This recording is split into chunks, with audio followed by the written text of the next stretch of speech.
Hey everybody, I just want to shoot a quick introduction to the video you're about to see regarding changing the wiring scheme in a motor to match the voltage you have at your disposal.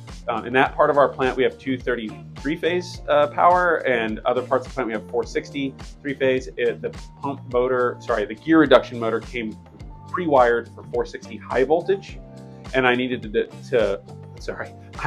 knock it down to 230 low voltage, and that was just a very simple process following the wiring diagram.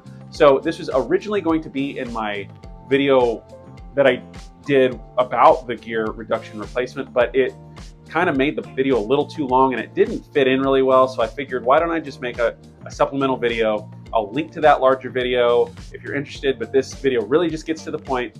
And I always have to say, if you're not electrically trained, don't mess with electricity.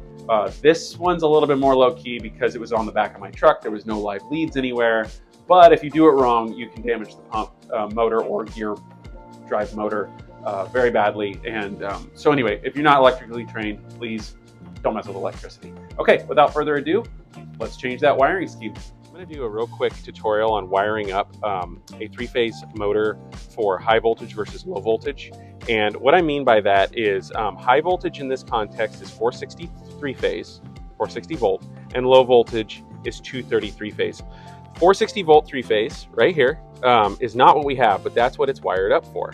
You can see we are connected here, here, here, but not here, and that matches that diagram. So we're going to go low voltage 3-phase, which means I'm going to move these bars across the top and then have them bridge down below as well. And I think there's some doubles in here, and we're going to kind of show you how that works. So let's get to wiring this up.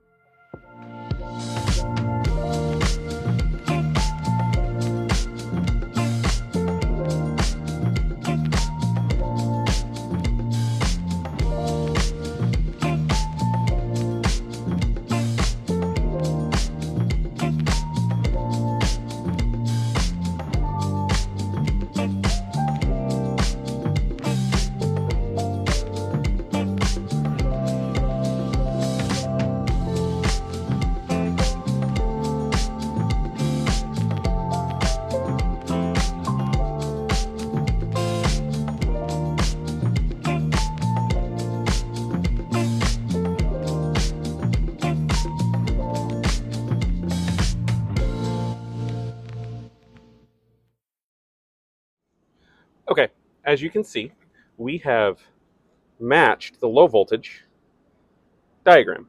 Okay, so now when I hook up my line, so you see line 1, 2, 3, 1, 2, 3. When I feed my conductors through here, 1, 2, 3, and then I'll just check rotation to make sure I'm going the correct direction. And if I'm not, you swap any two legs, and the rotation will reverse into the direction that you want. I'll just always qualify that don't work on electrical equipment unless you're trained. I said that in the introduction to the video. This is a supplemental video to the project we're doing, replacing the gear drive for our secondary flight system. So anyway, I hope that helped. As always, just be safe, and if you're not trained on electrical, please don't touch it. This is something that could get you hurt. This particular task, we're not anywhere close to any live leads. So this is something that I'm a little bit more comfortable just putting a video out, not doing a super long intro about safety. But still, anything electrical, you should be trained, and talk to your chief plant operator, talk to your lead mechanic about any of that stuff. So with that, please like, subscribe, ask questions, forward to folks that may need this channel for their studying, and we will talk to you in the next video. Take it easy.